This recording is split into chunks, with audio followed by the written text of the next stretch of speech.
about to leave, already packing. Come with me, I'm not really asking. We'll get away to a place where we don't know.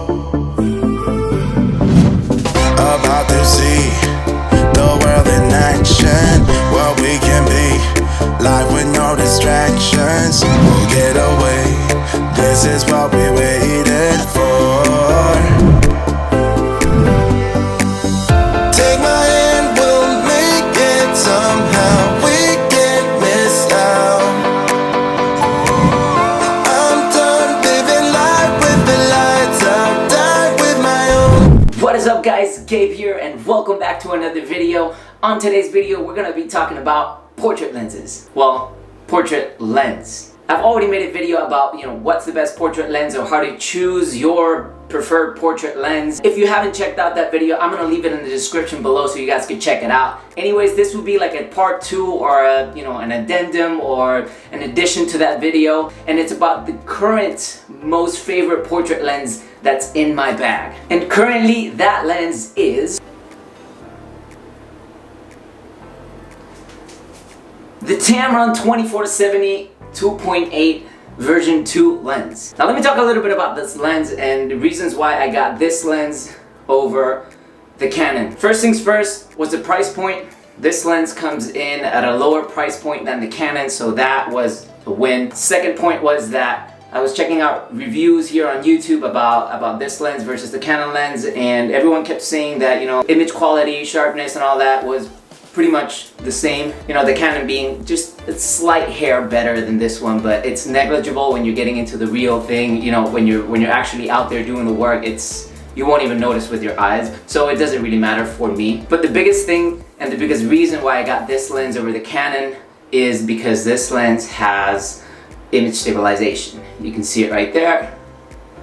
Boom, image stabilization. And that is a major win for me, because as you guys know, I do photo, but I also do video. So for video, this lens is, it's money. It's so good. This lens, handheld footage, it's insane. I mean, that intro sequence that you guys saw was shot with this lens, handheld, nothing else. So it's a pretty stable lens. It's a pretty good, really good lens. Now, let's keep talking about this lens and the reasons why I think that the 24-70 is my favorite at the moment to shoot portraits and, for the type of portraits that I do. So as you guys may or may not know, I am mostly a fashion, portrait, and lifestyle photographer. So portraits are everything that I do. Now, I was finding trouble, I was hitting walls by using prime lenses all the time. Mainly because I had to keep switching lenses every time I wanted something different in my frame.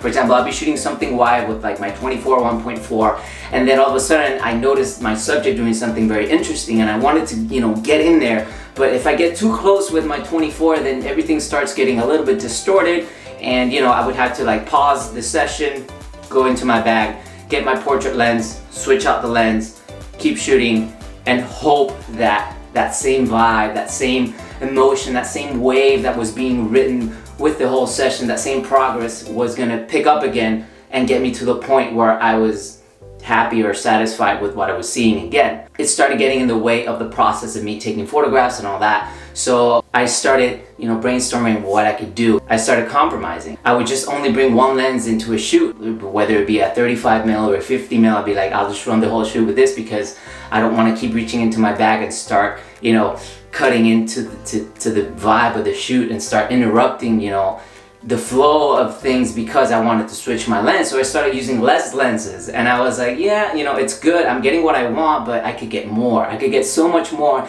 if I would just be able to change the whole scene by going wider or going, real tight and punching in, getting those detail shots. I started researching, 24-70 lenses, and I just so happened to land upon this one. This is version 2, like I said. There is a version 1 which is not as good as this one for the Tamron. What matters is the reason why I got this lens, because I could shoot up wide.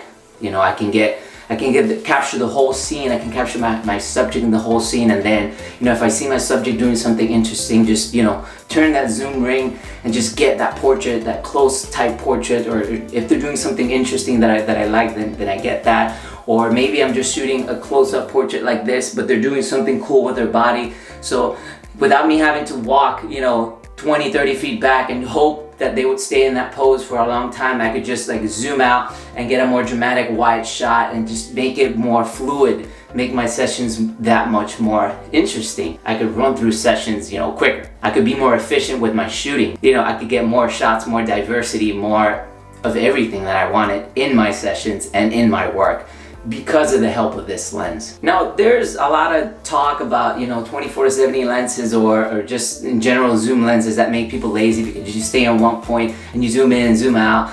And, you know, I thought that to be true at first, and that's why I never considered zoom lenses to be my lenses for work or stuff like that, because I like to move, I like to find different spots, I like to go over here, go over there, go high, go low, go, you know, everything. So that's why I never experimented with these lenses. I'm like, yeah, you know what? I got feet. I can move, I can do this, I can do that. But if you keep in your mind that you still need to do that while shooting with this lens and not just stay at one spot, zooming in and zooming out, then you open yourself up to just a whole new world of gathering images and capturing specific moments within a shoot, or even if it's, you know, pictures of your kids or your family, you just like opening yourself up to get all these little moments that you might miss if you're, you know, just switching lenses back and forth, back and forth, back and forth. Also, what it helps out is just stripping your bag of, you know, clutter. Most of the times, or sometimes, I just walk out of my house with one or two lenses,